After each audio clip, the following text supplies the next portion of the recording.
시간이 되었으므로 우리 마음을 모두어 다 같이 묵상 기도 드리심으로 2021년 3월 21일 주일 예배를 시작하겠습니다. 기도 드리시겠습니다.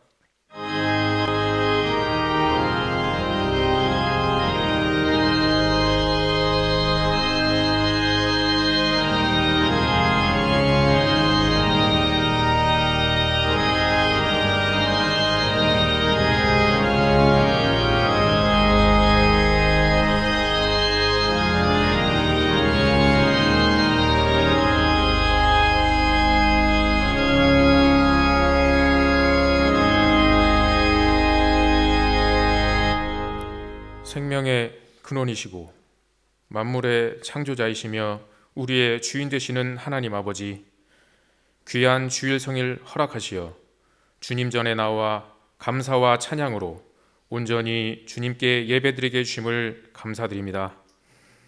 이 시간 만유의 주관자 되시는 하나님을 찬양합니다.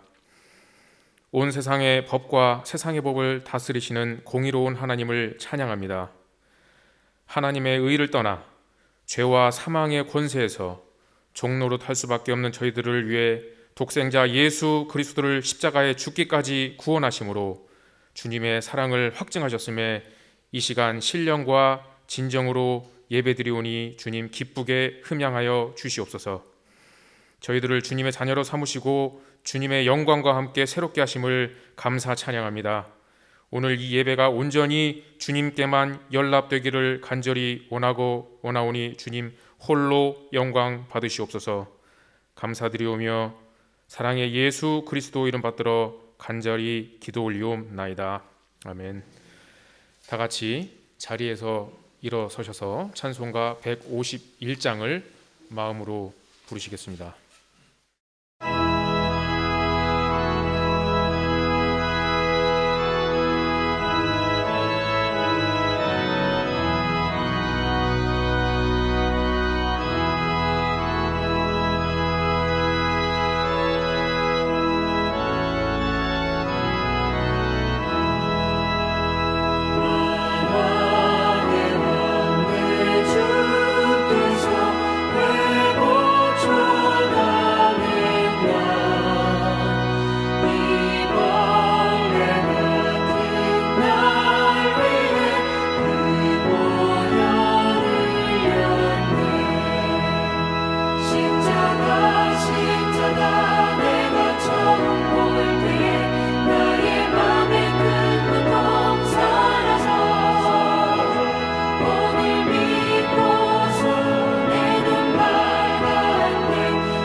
이 시간 사도신경 하심으로 우리들의 신앙을 고백하시겠습니다. 전능하사 천지를 만드신 하나님 아버지를 내가 믿사오며 그 외아들 우리 주 예수 그리스도를 믿사오니 이는 성령으로 잉태하사 동정녀 마리아에게 나시고 본디오 빌라도에게 고난을 받으사 십자가에 못 박혀 죽으시고 장사한 지 사흘 만에 죽은 자 가운데서 다시 살아나시며 하늘에 오르사 전능하신 하나님 우편에 앉아 계시다가 저리로서 산자와 죽은 자를 심판하러 오시리라. 성령을 믿사오며 거룩한 공예와 성도가 서로 교통하는 것과 죄를 사하여 주시는 것과 몸이 다시 사는 것과 영원히 사는 것을 믿사옵나이다. 아멘. 다 함께 자리에 앉으셔서 찬송가 272장을 마음으로 부르시겠습니다.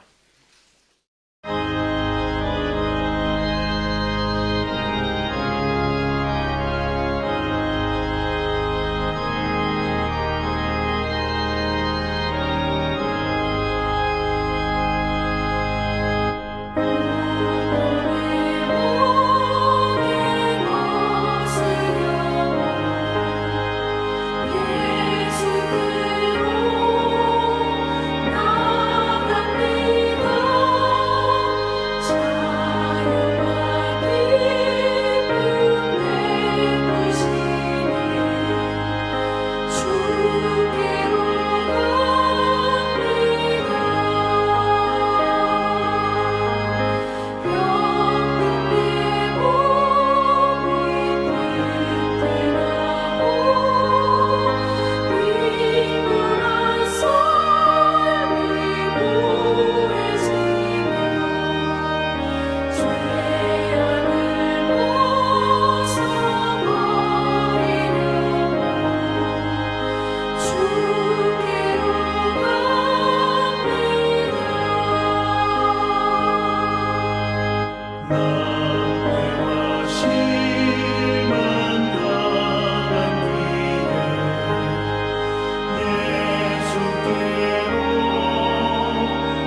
이 시간 전미자 권사님 나오셔서 우리를 대표하여 기도해 주시겠습니다.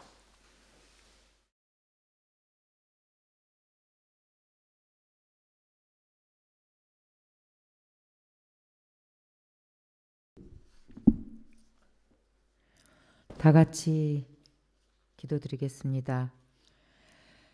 우리의 연약함을 도우시는 성령님, 축제와 같은 예배를 통해 기쁨의 영성을 회복하게 하시니 진심으로 감사드립니다. 말씀하신 대로 이루시는 신실하신 하나님을 이 시간 찬양합니다. 주님의 사랑을 받은 우리는 그 사랑을 다른 이에게 흘려보내고 걸림돌이 아닌 디딤돌을 놓고 비판이 아닌 사랑의 실천을 하며 마음을 낮은 데 두어 주옵소서. 주님, 이 시간 간절히 원하옵기는 모든 성도가 각자 은사로 주님의 몸된 교회를 아름답게 세워가게 하옵시고 기쁨이 넘치는 기도 소리가 끊이지 않는 성전이 되게 하옵소서.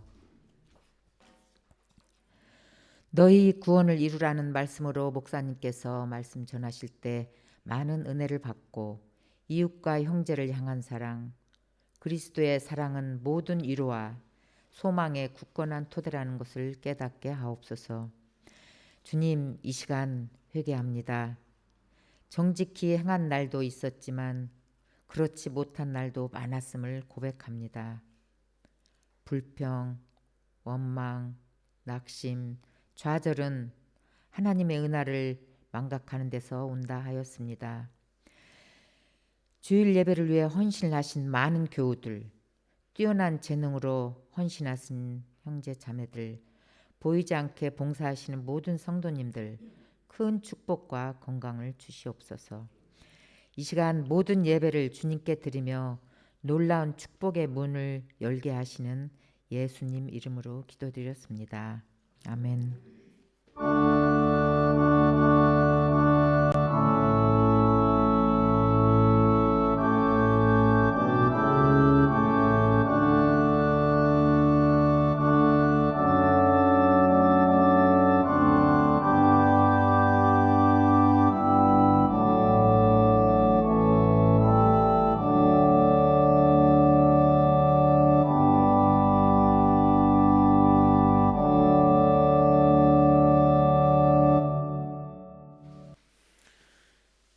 이번 시간 이마름 자매의 피아노 특주가 있겠습니다.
이번 시간 성경 봉독하겠습니다. 오늘 주실 말씀, 성경 말씀은 신약성서 빌립보서 2장 12절에서 18절 말씀입니다. 사회자가 대표로 봉독하겠습니다. 그러므로 나의 사랑하는 자들아, 너희가 나 있을 때뿐 아니라 더욱 지금 나 없을 때에도 항상 복종하여 두렵고 떨림으로 너희 구원을 이루라. 너희 안에서 행하시는 이는 하나님이시니 자기의 기쁘신 뜻을 위하여 너희에게 소원을 두고 행하게 하시나니 모든 일을 원망과 시비가 없이 하라. 이는 너희가 흠이 없고 순전하여 어그러지고 거스르는 세대 가운데서 하나님의 흠없는 자녀로 세상에서 그들 가운데 빛들로 나타내며 생명의 말씀을 밝혀 나의 다름질이 헛되지 아니하고 수고도 헛되지 아니하므로 그리스도의 날에 내가 자랑할 것이 있게 하려 함이라. 만일 너희 믿음의 재물과 섬김 위에 내가 나를 전제로 드릴지라도 나는 기뻐하고 너희 무리와 함께 기뻐하리니 이와 같이 너희도 기뻐하고 나와 함께 기뻐하라. 아멘. 이 시간 이난기 목사님 나오셔서 너희 구원을 이루라 라는 제목으로 말씀 전해 주실 때 많은 은혜 받으시기 바랍니다.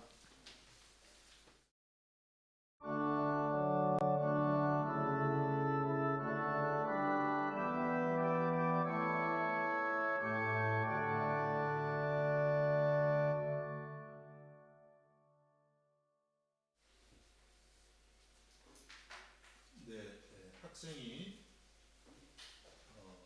오스트리아 유학을 왔습니다. 대학에 시험을 치르고 합격을 했습니다. 매우 기쁜 일이죠. 그런데 거기서 모든 것이 끝났을까요? 이제부터 신났다, 놀자, 그럴 수는 없죠. 이제부터 많은 훈련의 과정이 필요합니다. 열심히 학업을 하고 따라가야만 졸업을 할 수가 있는 것이죠.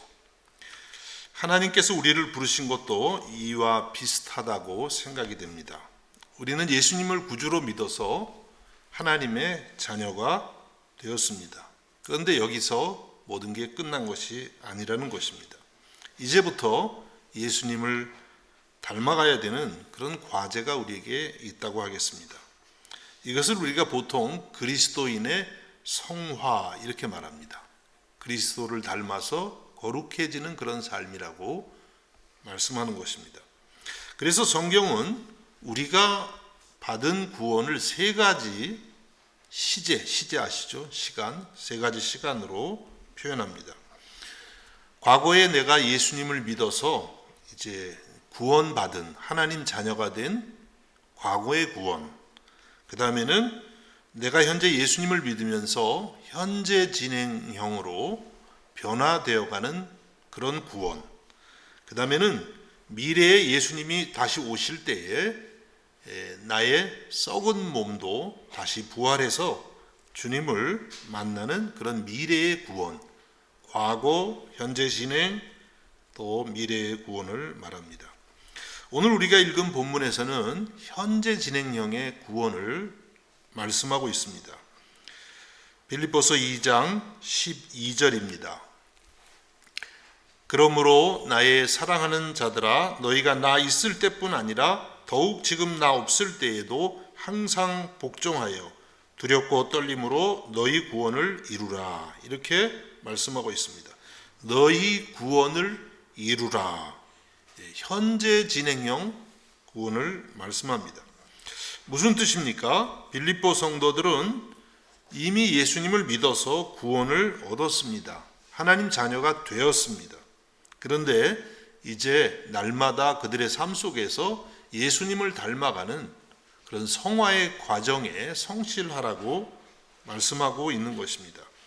우리가 몇 주 전에 빌립보서 1장 27절의 말씀을 보았는데 그 말씀도 같은 의미가 되겠습니다. 빌립보서 1장 27절에 보니까 오직 너희는 그리스도의 복음에 합당하게 생활하라. 우리가 예수님 복음을 받았습니다. 기쁩니다. 또 구원 얻었습니다.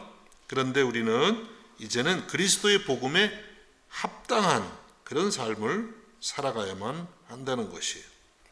바로 이것이 우리들이 구원을 이루어가는 삶이다, 이렇게 표현하고 있습니다. 물론 우리는 하나님의 은혜로 구원받았습니다. 우리 모든 죄를 용서받았습니다. 영원한 생명을 얻었습니다.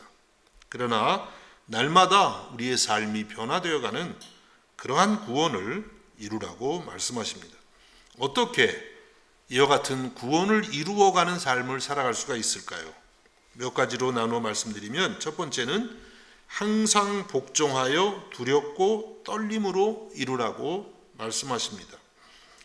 오늘 말씀 12절 앞에 보면 항상 복종하여 이렇게 말씀합니다. 항상 복종하여. 이 말씀은 우리가 지난주에 살핀 예수님의 십자가의 본을 의미하는 것입니다. 빌립보서 2장 8절에 보니까 사람의 모양으로 나타나사 자기를 낮추시고 죽기까지 복종하셨으니 곧 십자가에 죽으심이라.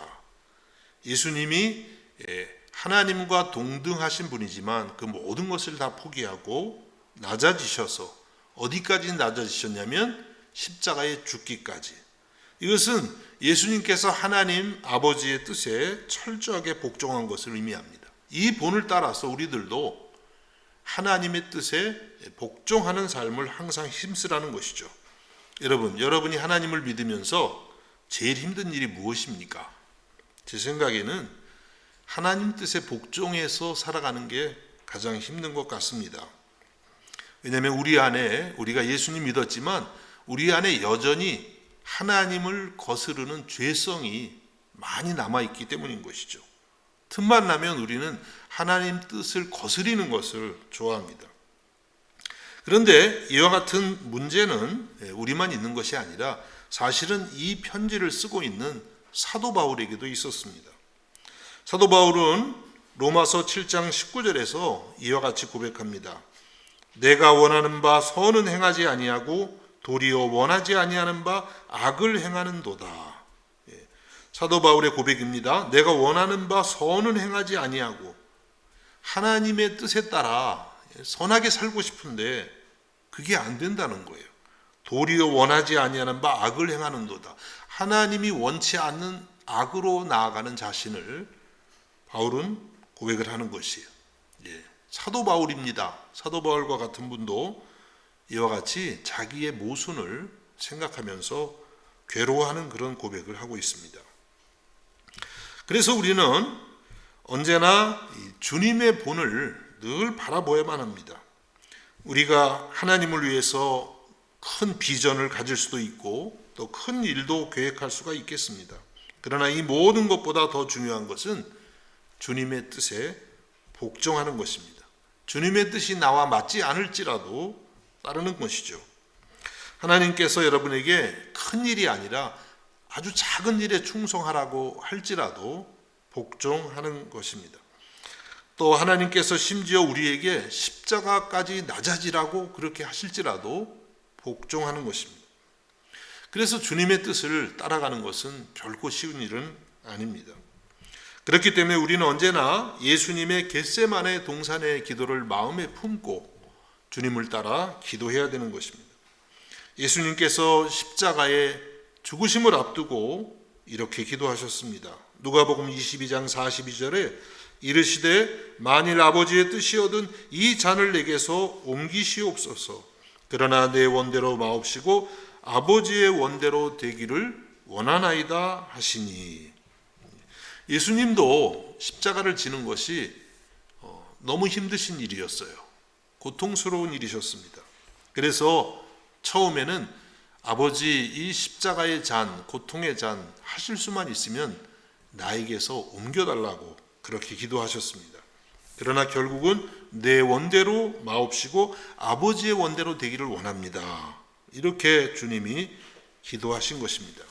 여러분, 이 사순절 기간 동안에 우리가 이와 같은 주님의 겟세마네 동산의 기도를 날마다 배울 수 있기를 주님의 이름으로 축복합니다.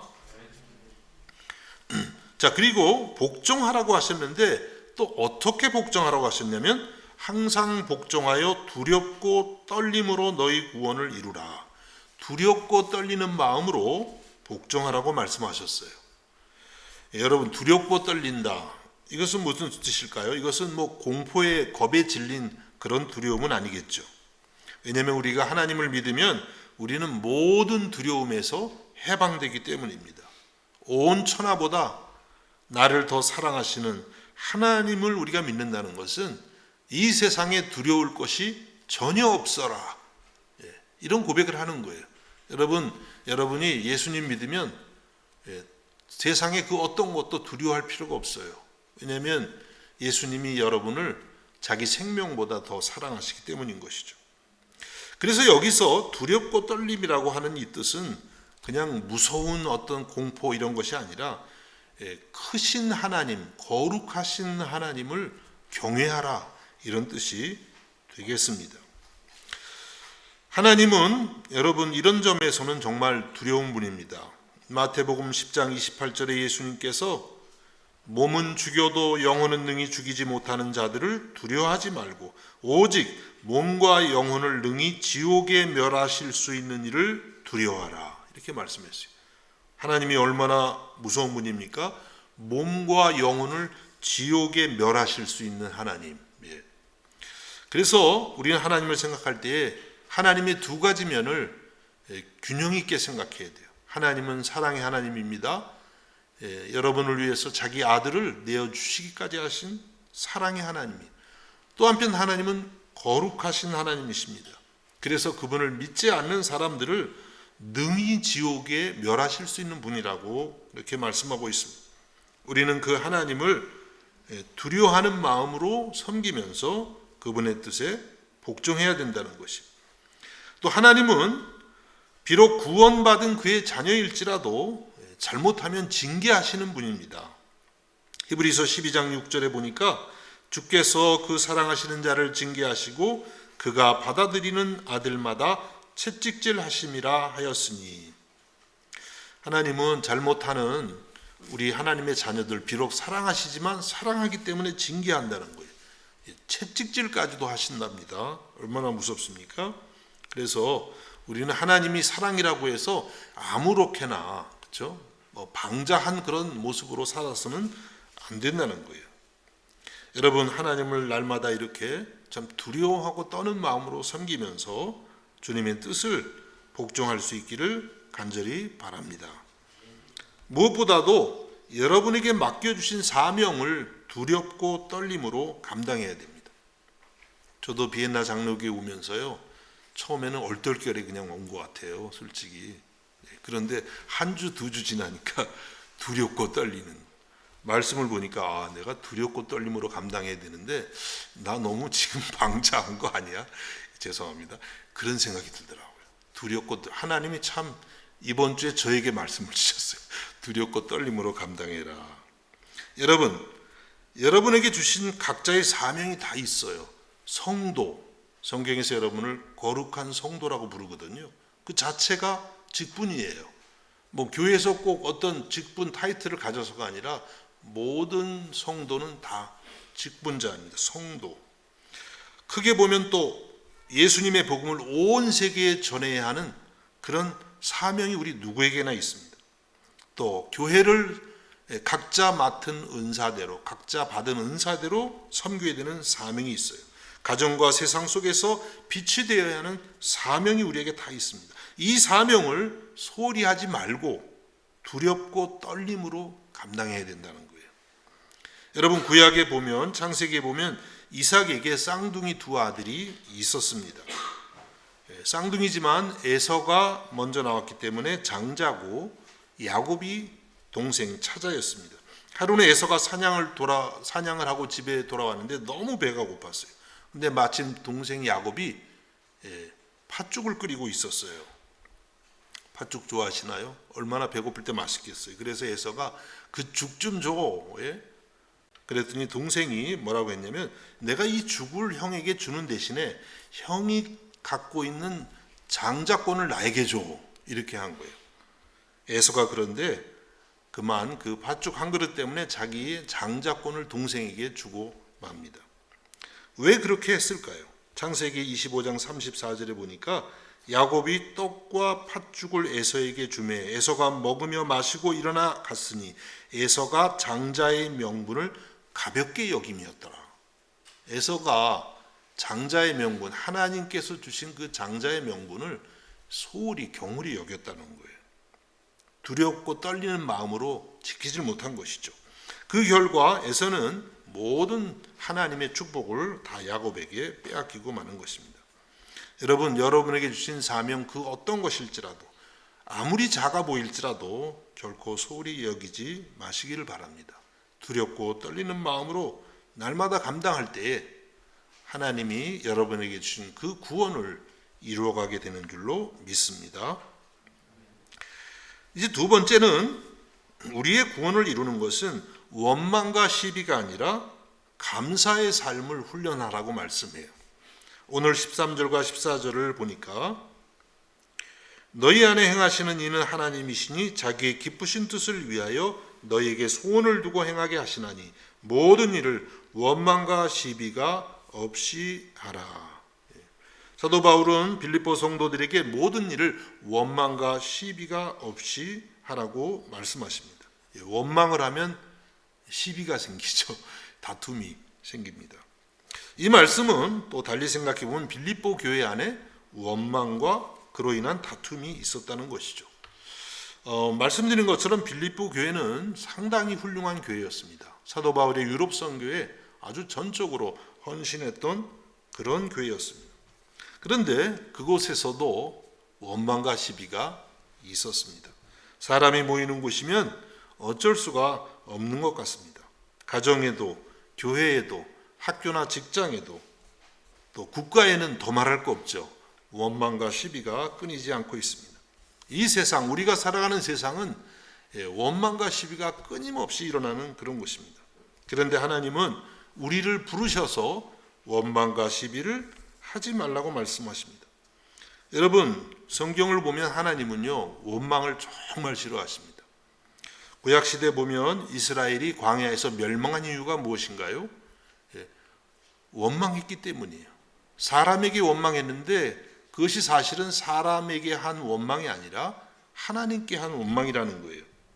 그래서 고린도전서 10장 10절에 보니까 그들 가운데 어떤 사람들이 원망하다가 멸망시키는 자에게 멸망하였나니 너희는 그들과 같이 원망하지 말라.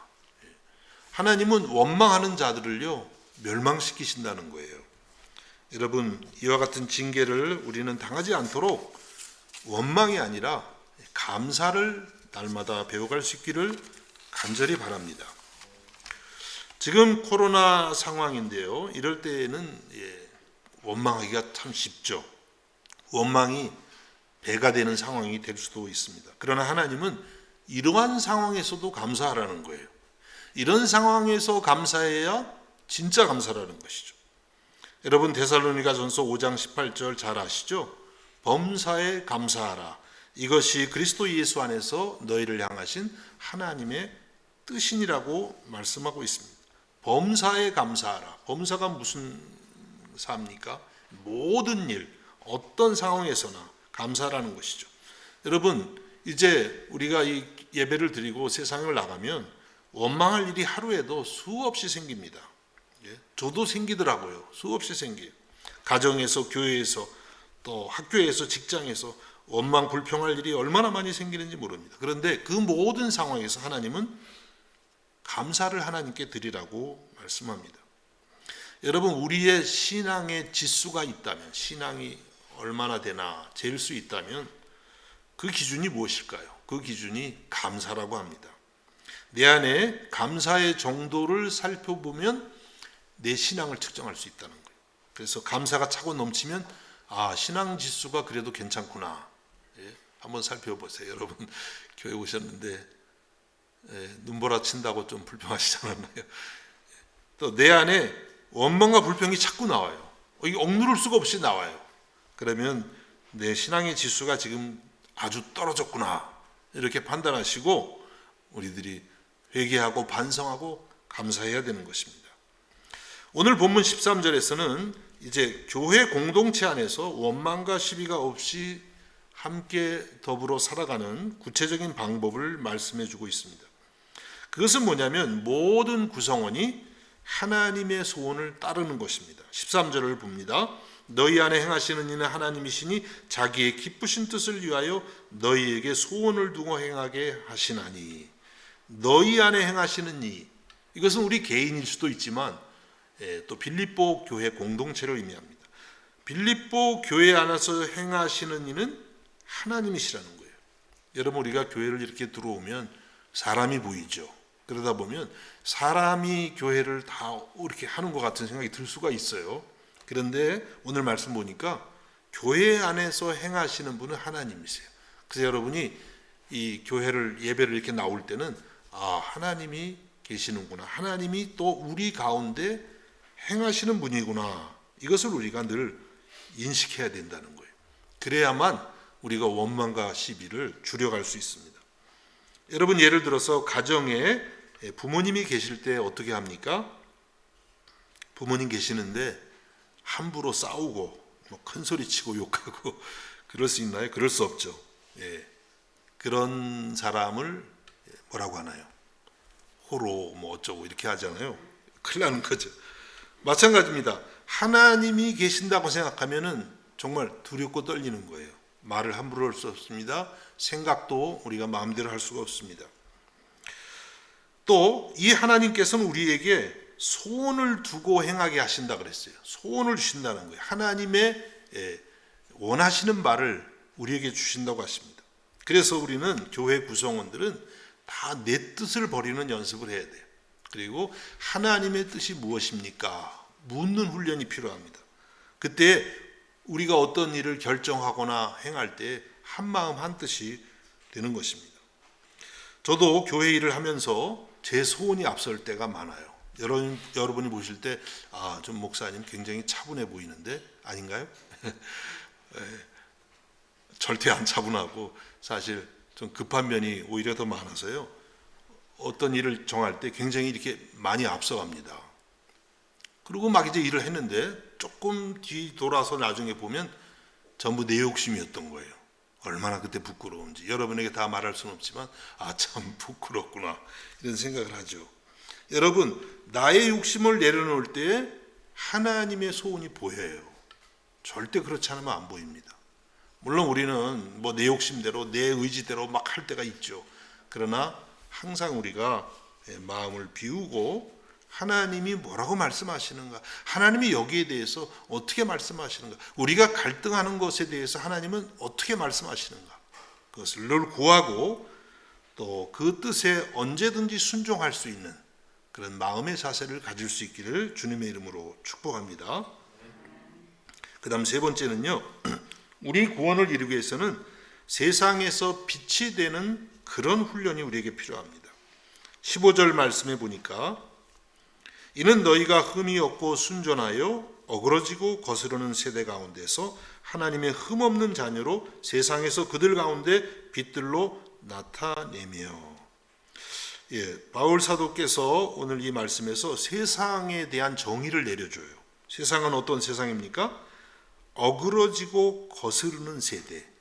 여러분, 이 세상은요, 어그러지고 거스르는, 하나님의 말씀에 어그러지는 세상, 하나님의 뜻을 거스르는 세상이라고 그렇게 말씀해요.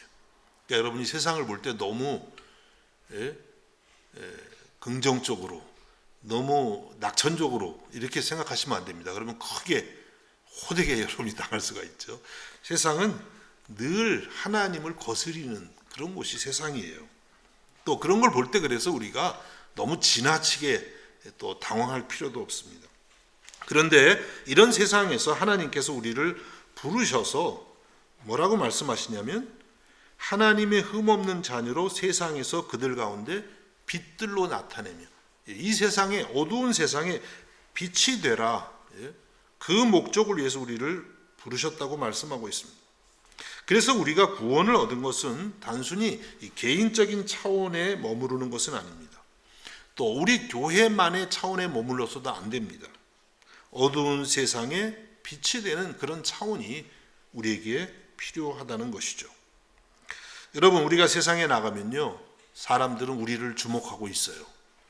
저분이 예수님을 믿는다는데, 비엔나 장로교회를 다닌다는데 저분의 말과 행실과 또 모든 것이 과연 어떤가 하고 보는 것이죠. 그래서 이렇게 보다가 야, 저분을 보니까 정말 믿음이 있구나, 참 기쁨이 있구나, 소망이 보이네. 그러면요, 매력을 느끼고 예수님을 믿고 싶은 마음이 생기게 되는 것입니다. 바로 이것이 우리의 삶에서의 전도라고 하겠습니다. 여러분, 이와 같은 빛의 사명을 여러분이 꼭 기억하고 감당할 수 있기를 바랍니다. 어떻게 이 사명을 그러면 우리가 감당할 수 있을까요? 우리가 고백하는 것은 우리 자체 안에는 빛이 없어요. 우리 안에도 어그러지고 거스르는 것밖에 없습니다. 그래서 우리가 빛이 되려면 우리는 참 빛이 되신 예수님을 따르는 길밖에는 없습니다. 요한복음 8장 12절에 예수님께서 말씀하십니다. 예수께서 또 말씀하여 이르시되 나는 세상의 빛이니 나를 따르는 자는 어두움에 다니지 아니하고 생명의 빛을 얻으리라. 예수님이 세상의 빛이다 이렇게 말씀하세요. 또 예수님을 따르는 자는 어둠에 다니지 않고, 예수님을 따를 때 어둠에 다니지 않고 생명의 빛을 얻으리라. 하늘의 빛, 참빛, 거룩한 빛을 주님으로부터 얻게 된다는 거예요. 그래서 예수님은 스스로 빛을 발하시는 발광체, 발광하는 게 아니라 발광체라고 할 수 있고요. 이렇게도 잘 안 웃으시는군요. 발광체. 그 다음에 우리는 뭐냐면 그 빛을 받아서 반사하는 반사체, 이렇게 표현할 수가 있습니다. 그래서 우리는 해바라기 아시죠? 왜 해바라기입니까? 해를 바라보니까 해바라기. 그래서 해바라기는 햇님같이 생겼지 않아요? 우리는 주바라기가 돼야 된대요. 주님을 계속 바라보는 거예요. 기도하면서, 말씀을 통해서, 성령 안에서 계속 주님을 사모하고 바라보면 우리도 주님을 닮아가게 되는 것입니다. 여러분, 주바라기가 되시기를 바랍니다. 또 이 말씀은 주님이 태양빛이라면 우리는 달빛과 같다 이렇게 표현할 수도 있어요. 주님이 태양빛이라면 우리는 그 빛을 받아서 반사하는 달빛. 여러분, 달빛을 무시하지 마십시오. 전에 제가 저 어디 알프스 깊은 산 속에서 숙소에서 통역하러 갔다가 하루 묵은 적이 있어요. 얼마나 깊은지 차가 잘 못 들어가더라고요. 그런데 산속 깊은 곳이라 그런지 저녁부터 막 어둡더라고요. 그러다가 이제 밤이 되면서 하늘에 둥근 달이 떴습니다. 얼마나 밝은지 제가 깜짝 놀랐어요. 어두운데 이 밝은 달이 비치니까요, 정말 이 길에 작은 돌멩이까지 다 보이더라고요. 어둠을 비추는데 전혀 문제가 없었습니다. 여러분, 우리는 주님의 이 밝은 빛을 받아서 비추는 달빛과 같은 그런 존재입니다. 거대한 태양빛은 아니지만 우리가 주바라기가 된다면 소박한 달빛 같은 존재가 될 수 있을 줄로 믿습니다. 이와 같이 여러분들이 세상 속에서 빛의 사명을 감당함으로 여러분의 구원을 이루어 가시기를 간절히 바랍니다.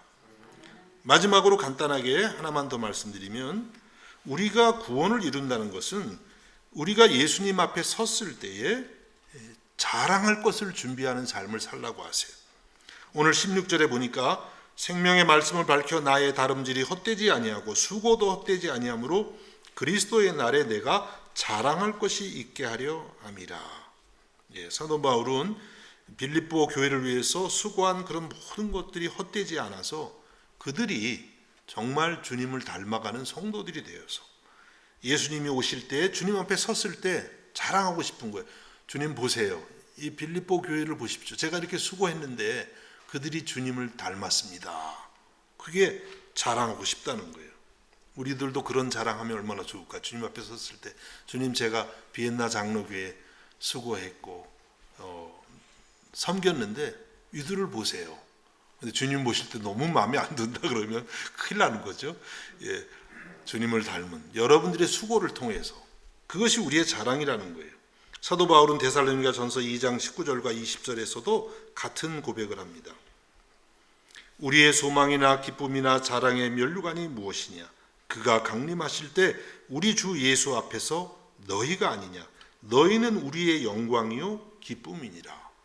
데살로니가 성도들이 사도 바울과 동역자들의 영광이고 또 기쁨이고 자랑의 면류관이라고 그렇게 말씀했습니다. 여러분, 여러분이 인도한 성도가 예수님을 믿고 또 믿음이 자라가고 훌륭한 주의 일꾼이 되면 그게 여러분의 면류관인 줄로 믿으시기를 바랍니다. 물론 우리는 전적인 하나님의 은혜로 구원을 받았습니다. 그러나 감사하게도 주님은 우리의 수고에 상을 주신다고 그렇게 말씀하세요. 주님께서는 작은 소자에게 건넨 한 그릇의 냉수도 잊지 않으신다고 그렇게 말씀하세요. 사도 바울은 이와 같은 주님 앞에서 칭찬 듣고 또 자랑하고 싶은 그런 마음으로 이 빌립보 교회를 섬겼던 것입니다. 그리고 이 빌립보 교회 성도들에게도 이 기쁨을 말하면서 그들도 이와 같은 헌신에 동참할 것을 요청합니다. 17절과 18절입니다. 만일 너희 믿음의 재물과 섬김 위에 내가 나를 전제로 드릴지라도 나는 기뻐하고 너희 무리와 함께 기뻐하리니 이와 같이 너희도 기뻐하고 나와 함께 기뻐하라. 주님의 교회를 섬기면서 또 주님이 주실 상급을 바라보면서 그는 기뻐하고 빌립보 교회도 이와 같이 주의 일에 동참할 것을 요청하고 있는 것입니다. 여러분, 우리들도 이와 같은 기쁨을 알아갈 수 있기를 바랍니다.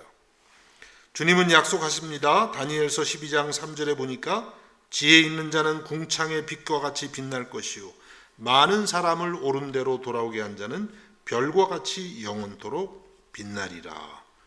주님을 위해서 헌신하고 수고한 그런 모든 사람들은 주님 나라에서 별과 같이 영원토록 빛난다는 거예요. 세상에서 받는 상도 좋습니다. 그러나 주님 나라에서 받는 이 영원한 상급이야말로 우리가 늘 사모하고 또 그 상급을 우리가 위해서 날마다 준비하는 삶을 살아가는 것입니다. 이것이 바로 우리의 구원을 이루어가는 삶이라고 말씀합니다. 여러분, 말씀을 맺겠습니다. 여러분은 예수님을 여러분의 구주로 영접하고 구원을 받은 줄로 믿습니다. 하나님의 자녀가 되었습니다. 그러나 거기에 머물지 말고 오늘 말씀은 우리에게 두렵고 떨리는 마음으로 항상 복종하여 구원을 이루어가라고 말씀하십니다. 원망과 시비가 아닌 감사를 배워가라고 말씀하십니다. 날마다 주바라기가 되어서 주님의 빛을 발하라고 말씀하고 계십니다. 그리고 주님 앞에 섰을 때 자랑할 것이 많도록 날마다 주님을 헌신적으로 섬기라고 말씀합니다. 이와 같은 삶을 통해서 여러분에게 주신 여러분의 구원을 이루어 가시기를 우리 주님의 이름으로 축복합니다. 기도하겠습니다. 하나님 아버지, 우리에게 주신 구원의 은혜를 진심으로 감사드립니다. 예수님의 십자가의 은혜로 우리 모든 죄 사함 받고 이미 영원한 생명을 얻은 줄로 믿습니다. 또한 이 구원을 우리가 소홀히 하지 말고 날마다 우리의 삶 속에서 이루어가라고 말씀하십니다. 오늘 이 말씀을 마음에 새기면서 이번 한 주간도 두렵고 떨리는 마음으로 우리에게 주신 구원을 이루어가는 복된 한 주가 되게 하여 주옵소서. 예수님의 이름으로 기도하옵나이다. 아멘.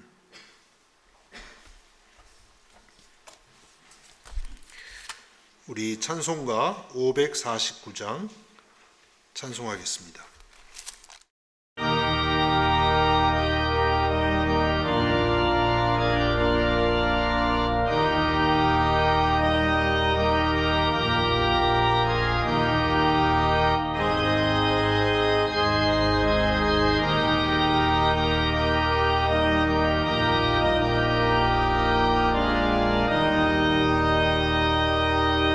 내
기도하겠습니다.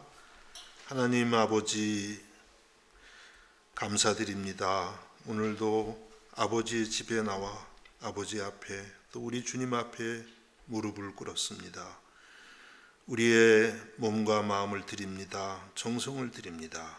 우리의 전부를 받아주시고 우리를 주님이 원하시는 사람들로 새롭게 해주셔서 오직 주의 뜻을 이루고 주의 나라를 이루는 일에 사용하여 주옵소서.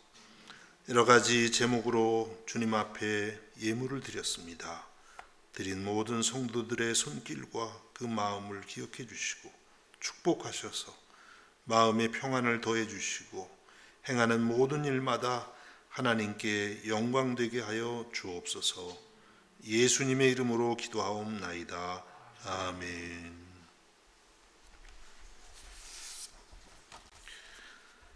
자리에서 일어나셔서 우리 주기도문 찬양하시겠습니다.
지금은 우리 주 예수 그리스도의 은혜와 하나님 우리 아버지의 무한하신 사랑하심과 성령의 감화와 감동과 충만케 하시는 역사가 이 시간 아버지 앞에 나와 예배하는 사랑하는 성도들 머리 위에 저들의 가정과 학업과 생업 가운데 이제로부터 영원까지 함께 하시기를 간절히 축원하옵나이다.